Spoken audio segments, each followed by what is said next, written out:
2 years ago, I went to a museum called the Museum of Failure.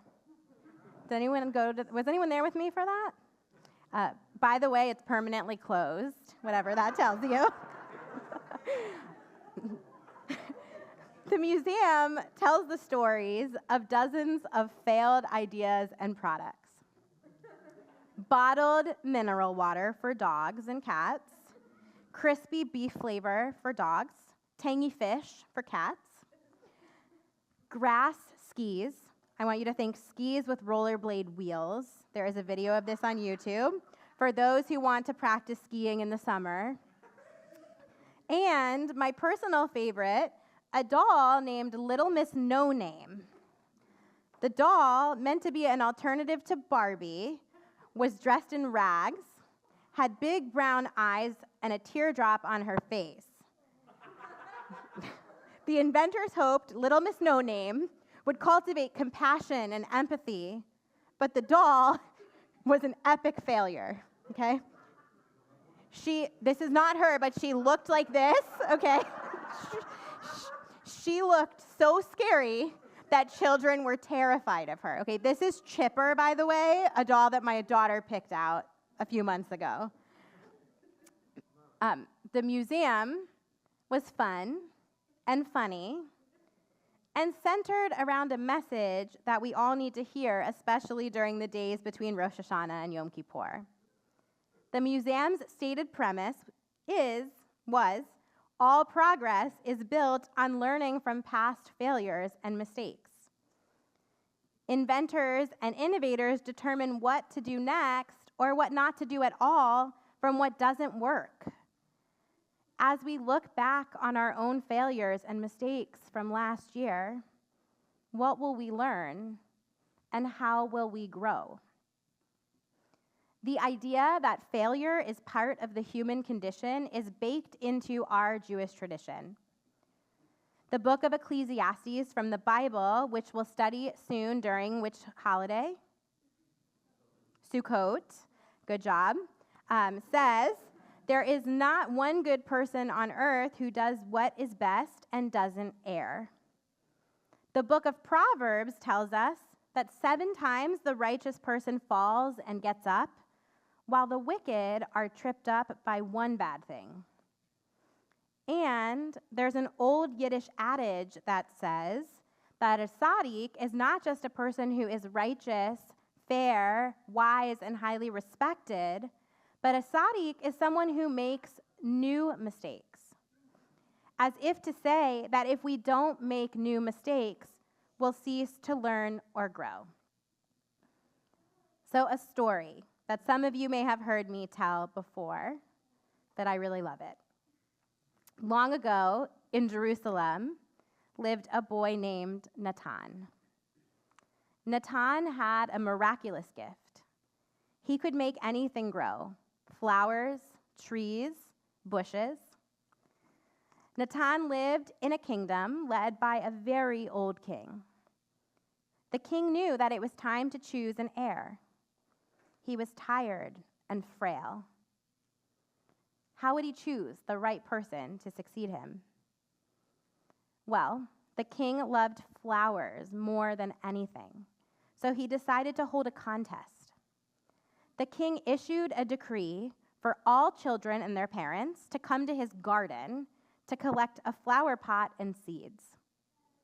The child whose flowers bloomed the strongest and most radiant would become the next king. Each child showed up hopeful and excited, but none more than Natan. Natan took his flower pot and planted the seeds in rich soil. He watered the seeds every day, moved the flower pot in and out of sunlight, but day after day, nothing sprouted. Natan was distraught. Before he knew it, the king called all the children back to the palace, and Natan wished he didn't have to go at all. The children lined up in a perfectly straight line, some with little flowers of vibrant colors, some with flowers that were so tall they were nearly falling over. Natan stood in the very back of the line, hoping perhaps the king would select a successor before it was his turn. But alas, the king wanted to see every single offering, and Natan had to face his fear and stand before the king with nothing to show. "What happened, young man?"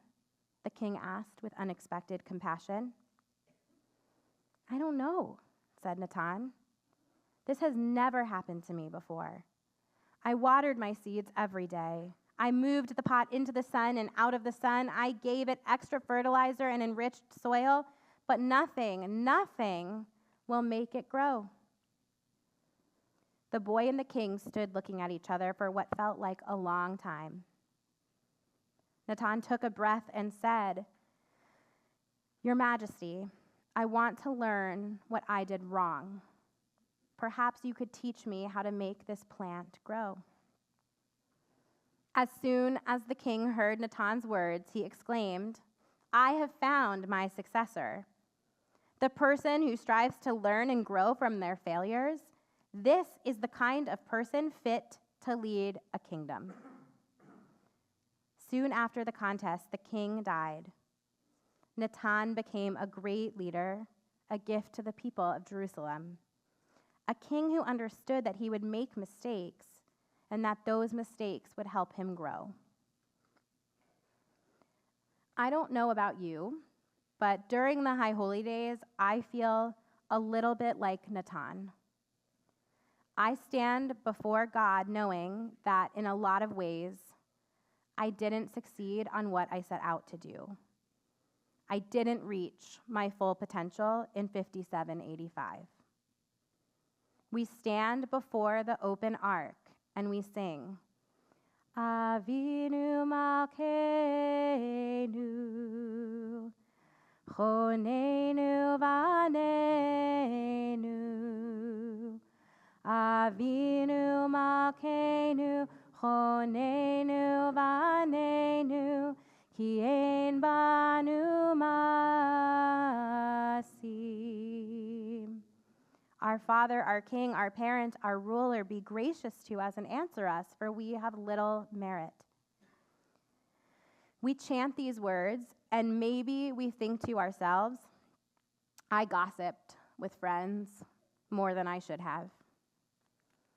I wasn't as patient as I wanted to be with my spouse. I cut corners on things that deserved the time and respect to be done right. But this can't be where our introspection stops. The days of awe call on us to take another step, to ask ourselves why we gave into the temptation to talk behind someone's back, why we weren't patient, why we cut corners. Because if we can figure out the reason behind these mistakes, we can figure out how to be better. We can learn from our mistakes and we can grow. At the very end of the Museum of Failure, a giant board awaited visitors covered with sticky notes where anyone could anonymously share their own failures. People wrote, and I took a picture of this, "I didn't get the grade I wanted in math. I didn't reach beyond my comfort zone. I wasn't kind." Every single one of us could have put something on that board, and we'll actually have a chance to when we go out to the Oneg later. And that's the point. If we were perfect, we could never be a tzaddik. We could never lead. We could never take on one of our most sacred tasks, to look within, to learn from our mistakes, and to grow. Like Natan before the king, like the visitors at the Museum of Failure, and like each of us standing before God in these days of awe, our mistakes are not the end. They are a beginning, an invitation to become better versions of ourselves. Shana Tova and Shabbat Shalom.